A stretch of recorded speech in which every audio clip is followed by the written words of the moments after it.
Hoy hablamos de feminidades y masculinidades, hablamos de la tesis doctoral y el libro de éxito de María Castejón Leorza. Ella es de Estella, es licenciada en Humanidades por la Universidad de Salamanca y doctora en Historia. Nos acompaña y nos va a hablar, bueno, sobre todo de la perspectiva de género en el cine de una época muy concreta, la década de los 70, 80, 90, todas las películas de las que hemos gozado, películas de Pedro Almodóvar, de José Luis García, de Fernando Colomo, de Fernando Trueba. ¿Cómo se ve a la mujer y al hombre en estas películas? María Castejón, muchísimas gracias por acompañarnos en primer lugar. Hola, buenas tardes. Bueno, y hablamos además de amor, aunque en este libro no se habla mucho de amor, pero hoy desde luego debemos hacer referencia a eso, ¿no? Así se educa bien en el tema del amor. Esa es nuestra primera cuestión, porque María, tienes muy pronto una conferencia con este tema, ¿no? El amor, sí. El amor romántico, ¿qué es el amor? Tuvimos la semana pasada, el viernes, una charla pues, auspiciada por el área de igualdad del Ayuntamiento de Estella, que tiene, bueno, tiene unas actividades en las que incluía la charla, e hicimos una charla sobre el amor en las pelis que vamos a ver en el libro, y luego ellos tienen un concurso de eslóganes, ¿no? Alrededor del amor, que termina la semana que viene, y bueno, Sí. pues, que es una iniciativa súper interesante. El área de igualdad que promueve este tipo de cuestiones, ¿no? Sin duda alguna. Pero en este libro, Fotogramas de género, se habla de las feminidades y masculinidades en el cine de nuestro país, ¿no? En general, entre los 78, 79 hasta el 90 aproximadamente, ¿no? ¿Qué tipo de mujer muestra el cine? ¿Con qué valores principalmente? A ver, el libro está estructurado en dos partes. Hay una parte un poquito más teórica y hay una parte práctica de películas, ¿no? Que llegan justo desde el año 77 hasta el 89, ¿no? Entonces, en esa primera parte vemos las películas que son como de la transición, ¿no? De estos años 77, 78, muy inmediatos, ¿no? Con la muerte del dictador, ¿no? Y la instauración de lo que se denominó transición, ¿no? Y por una parte vemos películas de cineastas mujeres, como Cecilia Bartolomé, Josefina Molina o Pilar Miró, que muestran una imagen de mujeres que se debaten entre toda la herencia nacionalcatolicista y la nueva situación que se da, ¿no? Que parece que después de 40 años de atroz dictadura, ¿no? Donde la sumisión de las mujeres era una pieza clave, se pasa a que de repente tenían que ser modernas todas de la noche a la mañana. Y luego hay esto también se ve en las películas de García, en Asignatura Pendiente. Y luego hay una segunda serie de pelis que tiene mucho que ver con la nueva comedia, ¿no? que tiene que ver con Fernando Trueba, con Fernando Colomo y con Almodóvar, en la que vemos también como en la década, a partir de la década de los 80, no sé si es por el susto del golpe de Estado, por el triunfo socialista del 82, pero España se imbuye en una absoluta modernidad en la que parece que no ha pasado nada y que las relaciones entre géneros se dan en absoluta, si no igualdad, no con el peso que veíamos en las películas de las cineastas de la transición. Bueno, así es a grandes rasgos un poco el modelo de mujer que se presenta. ¿Y el modelo masculino cuál es? Pues el modelo masculino, si bien te estoy diciendo que hay diferentes evoluciones, ¿no? En las feminidades, además muy obvias, ¿no? Desde Vámonos Bárbara, de Cecilia Bartolomé, hasta Almodóvar, ¿no? Hay un salto importantísimo. Las masculinidades se mantienen igual. Observamos una masculinidad muy patriarcal en ciertas películas de las cineastas, y luego vemos como en la década de los 80 hay algunas películas como en La vida alegre de Colomo, en la que los hombres están un poquito aturdidos ante la nueva realidad, pero observan expectantes, ¿no? Ven que las mujeres con las que se relacionan poco o nada tienen que ver con sus madres, abuelas, ¿no? Con ese modelo anterior de feminidad más patriarcal y más franquista, pero no se llegan a implicar. Claro, el mito de la belleza y la sexualidad también está muy presente, ¿no? Por supuesto, en todo este cine. ¿Qué vemos en ese cine? Pues respecto a la sexualidad, ¿no? Pues desde la confesión brutal, ¿no? Desde las tripas de Lola Herrera en Función de Noche, hasta una sexualidad que se libera, entre comillas, pero que realmente los grandes beneficiados de esta liberación, siempre muy entrecomillada, vuelven a ser los hombres. Las de la década de los 80, por ejemplo, Chusa, de Bajarse al Moro, desde luego que no tiene nada que ver y está mucho más desinhibida. Vamos a ver Bajarse al Moro, vamos a ver un poquito mientras charlamos parte de esa película, ¿no? Que muchos recordamos. ¿Qué imagen se presenta ahí? Pues se presenta la imagen de mujeres que son mucho más desinhibidas, ¿no? pero que en el fondo siguen los condicionantes de género. Sí, sí, ahí estamos viendo algunas imágenes de esa película, luego veremos más, pero también me gustaría hablar, María, de las violencias, ¿no? ¿Cómo se presentan las violencias en este cine? Pues hombre, el concepto de violencia, el que se maneja en el libro, es un concepto muy amplio de violencia. Tenemos la tendencia a identificar el concepto de violencia de género con el golpe, ¿no?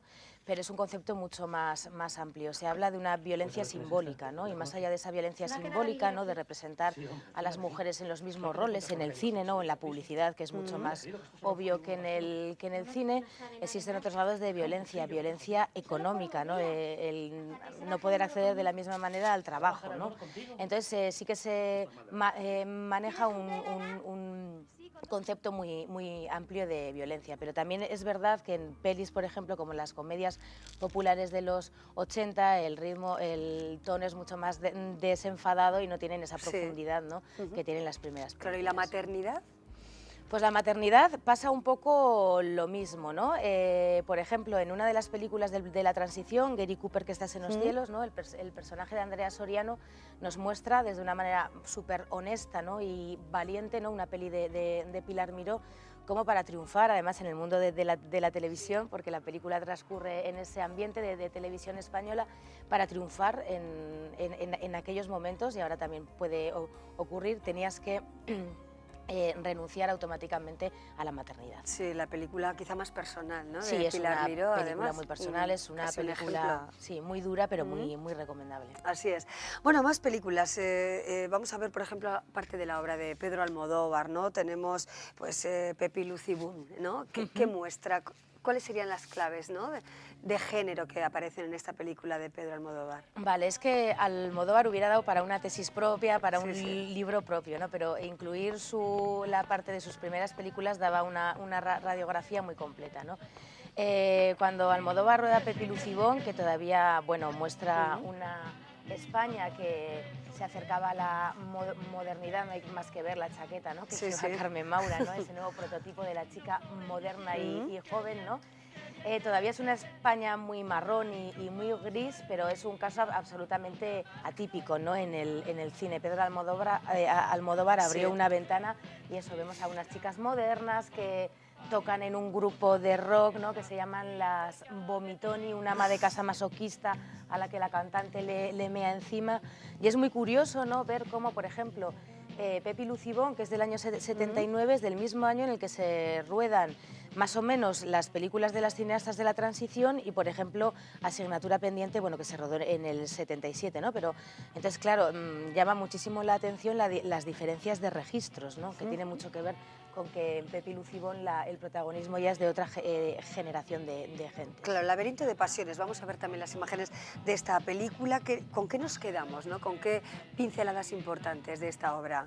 Laberinto de pasiones realmente es una película bastante más extraña, ¿no? Y en el que también tienen las mujeres bastante protagonismo, y aquí es muy interesante todo el tema de la ninfomanía, ¿no? El presentar de repente una mujer como una ninfómana, ¿no? Y presentarlo como un problema, ¿no? También da buena fe de la transgresión, ¿no? Que implica el ahora primer quizá nos parece algo más normal, las películas, además, Ninfomaníac 1 y 2 de Lars von Trier, que está ahora mismo en cartelera, pero quizá si nos retrotraemos y vemos en esa década, hace 30 y tantos años, bueno, pues era una apuesta más arriesgada de Almodóvar, ¿no? Totalmente, sí, claro, totalmente. Hombre, luego las cosas hay que contextualizarlas, ¿no? Porque, por ejemplo, la de Asignatura pendiente de Garci, pues es la que se vio en el 77, ¿no? Fue un auténtico hito. Entonces, bueno, pero, hombre, es fácil, entre comillas, ¿no?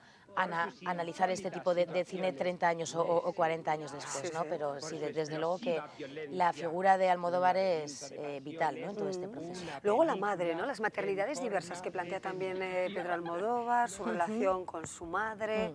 También es algo reseñable. Sí, es que Almodóvar ha utilizado el cine para relacionarse con su propia madre, ¿no? Y por otra parte, pues por ejemplo en Pepi Lucibón las maternidades que salen son absolutamente desnaturalizadas, ¿no? Sale una actriz, ¿no? En una discoteca diciendo que su hijo le molesta, deja al hijo en la discoteca con unas absolutas desconocidas y rompe con esa imaginería, ¿no? del cine, que normalmente presenta pues eso como la madre abnegada o bueno, como la madre cruel, ¿no? ¿no? Y la madre vengativa. Sí. María, ¿cuál sería la primera película, se puede considerar la primera película del feminismo español? Vámonos, Bárbara, de Cecilia Bartolomé, en el año 77, en la que nos cuenta la historia de Ana, una mujer de extracción burguesa que llega a los 40 años y bueno, tiene una aventura con un chico joven que es bastante anecdótico, si no fuera porque es el punto de partida de un proceso que ella hace en la que se separa de su marido, bueno, luego le pasan muchas cosas y esta película por los años, ¿no? Por el año 77 es la primera película feminista, porque se plantea cosas que tienen que ver con las mujeres y porque rompe muchísimo con el régimen de representación patriarcal y luego relacionarlas con sus coetáneas, ¿no? Con las otras cineastas, con Gary Cooper, que está en los cielos de nuevo, y con Función de noche. Claro, ahora miramos la infidelidad, otro de los temas, ¿no? Un tabú, desde luego, sobre todo muy especialmente para las mujeres. En Sé infiel, no mires con quién, bueno, pues con el título ya decimos bastante, ¿no? Sí, esta es una adaptación cinematográfica que hizo Trueba, además con un presupuesto mucho más amplio que otras películas suyas. Es una adaptación de una obra de teatro también norteamericana de mucho éxito y aquí sí que vemos mucha diferencia, ¿no? Entre las feminidades, las masculinidades se sigue manteniendo más o menos igual, ¿no? Aquí hay dos masculinidades. El macho alfa, ¿no? De bragueta siempre abierta, ¿no? Por una parte, y por otra parte está Resines, que bueno, pues él quiere a su mujer y quiere ser fiel, ¿no? Y no la quiere engañar. Y por otra parte tenemos pues bueno a Carmen Maura, que lo que hace es masculinizar sus actitudes, ¿no? Y lo que hace es serle infiel a su marido, al que no deja porque por otra parte le está dando una posición económica interesante, ¿no?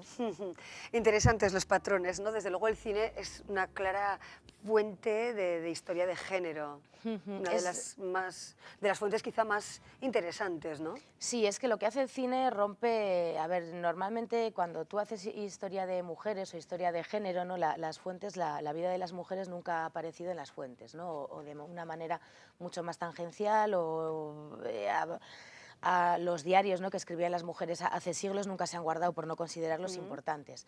En el cine tú ves, ¿no? Tú luego llegas a interpretar y hay una cosa que te muestra el cine como ninguna otra fuente, que es toda la separación del espacio público y del privado, ¿no? Entonces tú en el cine puedes ver, teniendo siempre en cuenta que el cine es una recreación que una persona concreta hace de la realidad, ¿no? Que no es la realidad, puedes historiar e interpretar incluso sobre las ausencias, ¿no? Y nos permite ver dónde se desenvuelven los personajes femeninos y en casa, si se desenvuelven en el espacio público, claro, si trabajan, si no trabajan. Claro.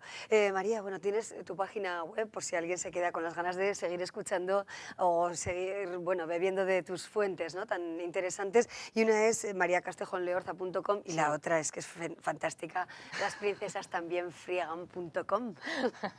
Bueno, una es más profesional, ¿no? Donde pongo todas mis actividades y cursos en los que trabajo y bueno, Las princesas también friegan es un proyecto curioso porque es un blog y el blog te permite en internet un registro mucho menos riguroso y mucho más gamberro, ¿no? Y además es curioso porque tiene mucho que ver también con la tesis y con el libro, ¿no? Como es tanta responsabilidad lo de escribir ensayo y es un registro tan poco, bueno, tan duro, ¿no? Pues abrí este blog de una forma un poco terapéutica para escribir de otra forma y bueno, pues al final lleva 2 años y bueno, hay gente que lo lee y bueno, yo creo que está bien. Vaya. Claro, bueno, hemos llegado más o menos con este libro sobre la identidad de género en el cine español hasta los años 90 más o menos. Habrá segunda parte, ¿no? Habrá segunda parte, sí, yo creo que sí. Además hay que decir que el libro ha funcionado muy bien, que esta semana ha entrado en imprenta ya la segunda edición, que bueno, pues para ser un libro de estas características no está nada mal.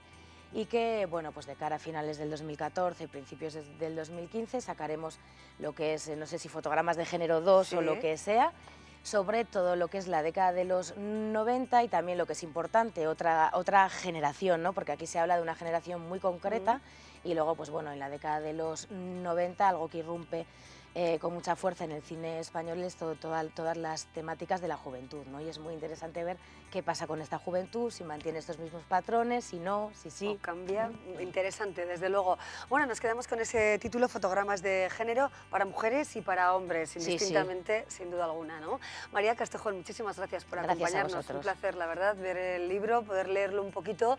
Lo terminaremos sin duda y además, bueno, por recordar esas películas, ¿no? Con las que nos reímos o nos sorprendimos cuando éramos pequeñas sí nos dejaban, o a pesar de que no nos dejaban, y luego ya pues obviamente, bueno, haberlas visto de mayor o hace poquito, ¿no? Y disfrutar con ellas también y sus claves.